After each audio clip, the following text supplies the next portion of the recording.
Well, pay attention, boys and girls. This is very important. Make sure you listen till the end. French President Emmanuel Macron accused Russia of purposefully provoking the recent clashes between Armenia and Azerbaijan. He claims that Putin and Russia are destabilizing the Caucasus region and beyond. Speaking to France 2 TV, Macron said Russia is the mastermind between Azerbaijan's aggression towards Armenia. Macron also stated that the Russians have used this conflict, which dates back several centuries, and played Azerbaijan's game along with Turkey to weaken Armenia. Putin and Aliyev both responded by calling these statements unacceptable, and Putin also said that Macron shows a lack of understanding of the course of the conflict. Actually, I think Macron understands exactly what's going on, and I also believe he's absolutely correct. Azerbaijan is the offspring of Russia and Turkey. The country was artificially created. It's now just a vessel for Russia to transfer gas to the West. Our Armenian soldiers will not keep dying for your greed. Aliyev and Putin don't care about the Azeri casualties. Just in the September attack alone, the Azeri side lost over 400 troops. It doesn't matter to Aliyev. His soldiers are disposable, but ours aren't. It's time to get out of Armenia and stay out of Armenia. There's nothing here for you. Keep transferring your gas to the west through Georgia. The Azeri embassy in Washington, D.C. is claiming that one of their vehicles was vandalized by Armenian terrorists. They claim the back window of the vehicle was broken and that the Armenian group Asala is responsible for the attack. Asala was an Armenian group in the 80s, but I guess they've re-emerged to vandalize Azeri car windows. These Azeri diplomats don't want this to be investigated by actual law enforcement. I can guarantee you that. Because the investigation is going to show that A, they vandalized the car themselves to blame it on Armenians, or B, it was vandalized by a random person living on the street. Without any evidence or information at all, Azeris are putting the full blame on Armenians. This is not unlike the Azeri strategy. They famously claimed that Armenia fired a rocket into a civilian cafe, and the image they produced was something out of a comedy movie.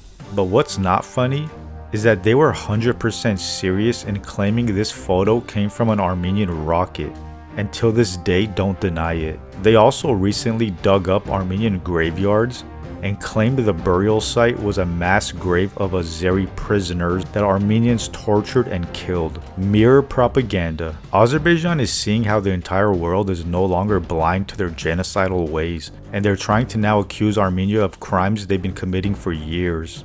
During the 2020 war, Azeri groups in America burned down an Armenian church as well as attacked an Armenian kindergarten and elementary school.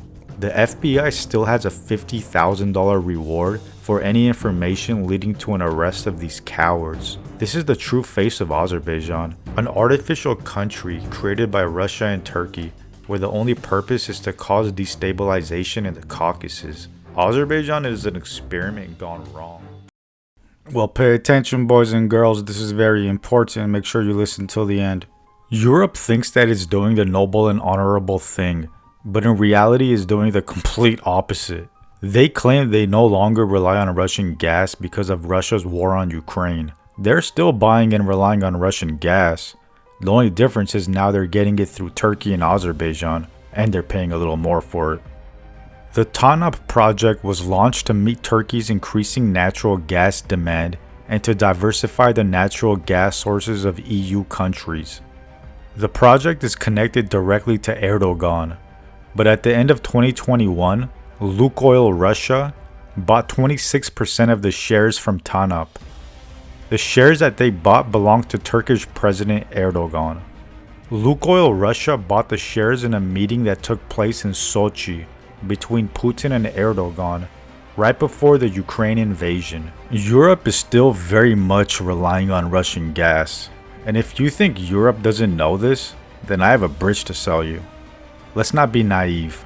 The fake democratic hypocrites in the European Union know exactly where this gas is coming from. Russia owns 20% of Azerbaijan's largest gas fields, and they agreed on a mutual cooperation right before the Ukraine invasion.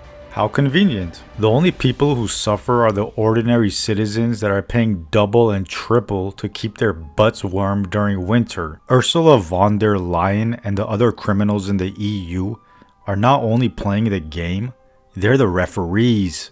They claim they aren't relying on Russia and that Putin is a dictator, and for the sake of democracy he must be punished. I'm sorry, did you say for the sake of democracy? Azerbaijan ranks 157 out of 170 countries on the Democracy Index. Russia's ranked at 144. Azerbaijan is not far behind North Korea. Azerbaijan has been ruled by a warmongering criminal dictator family for over 40 years. They've bribed and paid their way to cause as much destruction as they can without any backlash or punishment. When Azerbaijan was handed over Nakhchivan, 99% of Armenian monasteries, churches, and cemeteries were completely erased. This is the country that the European Union calls a reliable partner, and that the American taxpayers send over $100 million to year after year. You see, boys and girls, when your country has oil and money, you're free to do anything you want, including murder. But hey, it's all in the name of democracy, right? There's only one solution to cockroaches like Aliyev, Ursula von der Leyen, and all the other criminals who lie and steal from the ordinary people.